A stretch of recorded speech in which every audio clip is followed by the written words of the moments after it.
بسم اللہ الرحمن الرحیم۔ اللہم صلی علی محمد النبی الأمی۔ سامعین، ناظرین،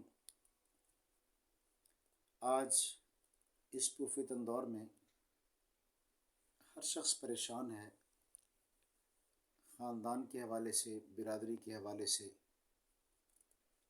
اور اختلافات کے حوالے سے، رزق کے حوالے سے، ملازمت کے حوالے سے،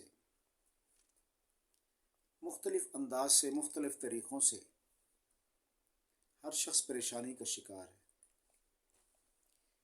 ایسے میں ایک مختصر اور انتہائی سہل اور آسان وظیفہ اگر ہم اس کا اہتمام کریں تو انشاءاللہ اللہ کے فضل سے ثم انشاءاللہ ہر قسم کی پریشانی سے اللہ رب العزت نجات عطا فرمائیں گے۔ فجر کی نماز کے بعد 11 مرتبہ سورۃ القریش، لإلاف قریش، اس کی تلاوت کرنی ہے اور پھر اس کے بعد دعا کرنی ہے۔ اور اسی طرح مغرب کی نماز کے بعد 11 مرتبہ سورہ قریش کی تلاوت کرنی ہے اور پھر اس کے بعد دعا کرنی ہے۔